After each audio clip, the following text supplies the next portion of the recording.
Hey everyone, good morning, Change Agents. How are you? Welcome to Change Agents TV. My name is Tracy V. Allen. I am the owner of TVA Consulting, where we help our clients to develop the systems and processes needed to build and grow profitable, sustainable, and compliant infrastructures so that they can achieve their mission and realize their vision. But most of all, we help our clients to create impact within the communities that they serve. And if I'm looking down, it's because I'm trying to share this out to a page right now, which I'm unable to do. Okay.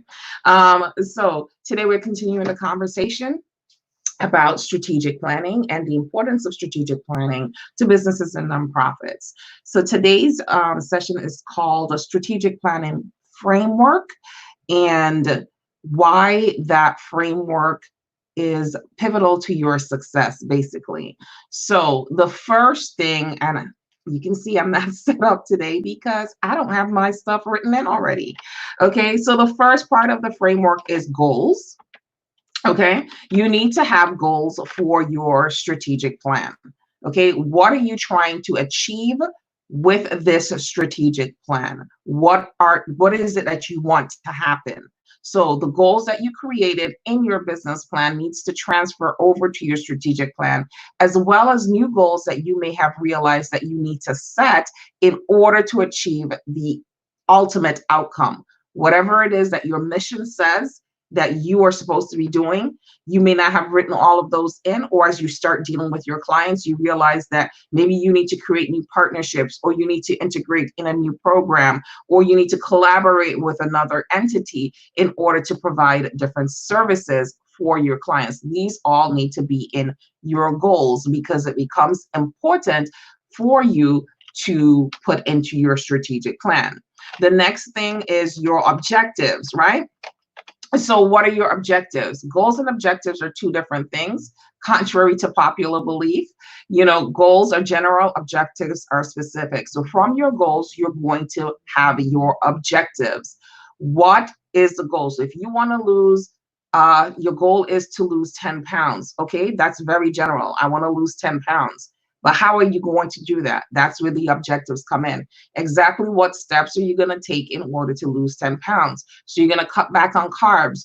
You're going to exercise 45 minutes a day. We need to know what you're going to do to achieve the goals that you have set for yourself. So this is part of the strategic plan. It's 7 steps, basically, that you're going to have. So setting clear goals and then objectives.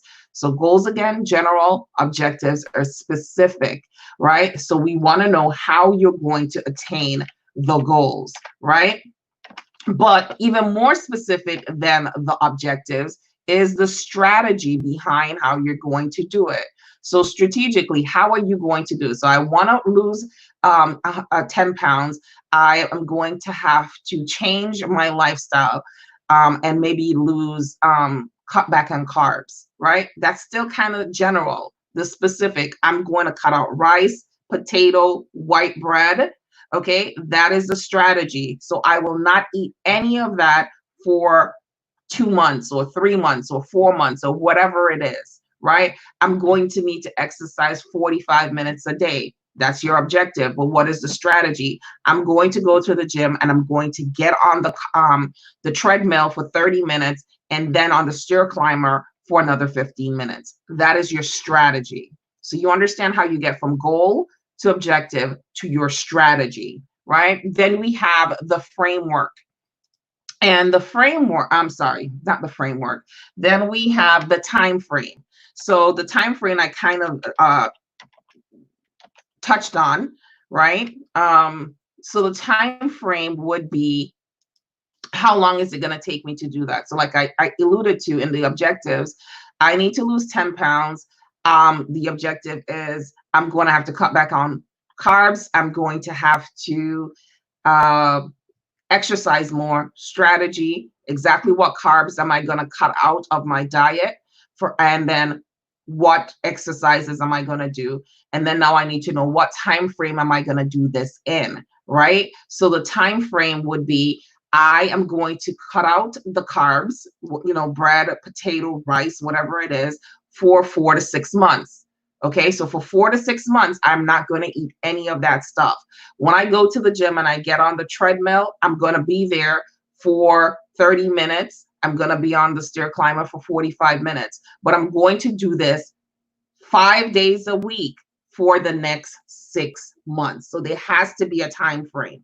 So in the next 6 months, I'm expected to have lost the 10 pounds or the 20 pounds or 30 pounds, whatever it is my goal was for losing weight. By the end of that time, I'm expected to have lost that weight if I stuck to the framework that I've set up for myself, right? And then the next thing that you want to do is who's going to be responsible for it. At this point, the responsible party is yourself. If we're using this analogy, right? So the responsible party is whoever in your organization. Let's see. The responsible party is whoever is in your organization that is going to actually carry out the duties that you have set. Who is going to carry out the goals, the objectives, and the strategies? That is the responsible party, right? So you have already given them what their goals are. They know what the objectives are. They know what the strategies are. They know what the time frame is to carry out these goals. So now they just need to move forward and actually execute, right?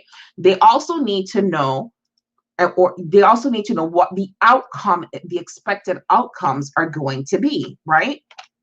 So what outcomes do you expect to happen after all these steps have been taken? So after I've done all of these things, if you're using the same weight loss analogy, after I've done all of these things, by the end of the 6-month period, I expect to have lost 30 pounds. That is my expected outcome. So when I get on the scale, at the end of 6 months, I should have lost 30 pounds and maybe about 5 inches in my waist. That is an expected outcome.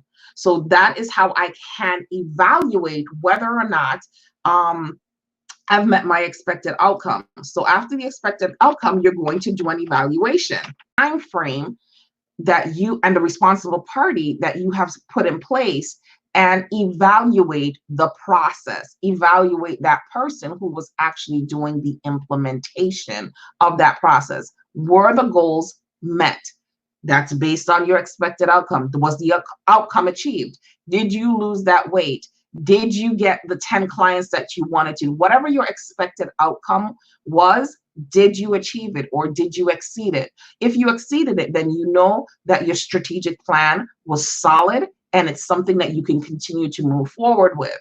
If you did not achieve your expected outcome in the evaluative process, you're going to go through some steps where you're trying to figure out, well, what failed? Where did we fail along the way? What part of the implementation process did not work? And now how can we go back and tweak it to make it better so that we can achieve the expected outcome?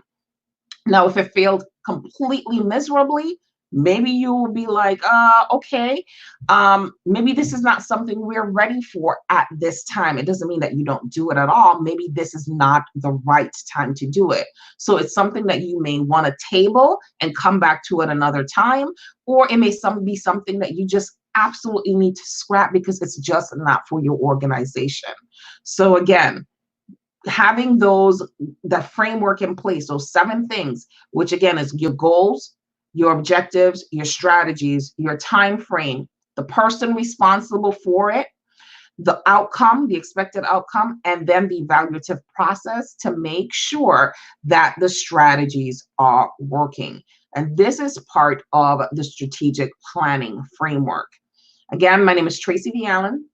We would love to work with you on building a solid strategic plan for your organization so that you can achieve the goals that your organization, achieve the mission that your organization has put forward. But the only way to do that is to have a solid plan in place and accountability for the people who are executing. You can get in contact with me at tvacon.com, tvacon.com, tvacon.com, or Tracy at tracyvallen.com. So you can get in contact with me again, and I didn't have my ticker running, but you can get in contact with me at any of these places, or at 860-890-6615, 860-890-6615. Have a wonderful rest of your day, everyone.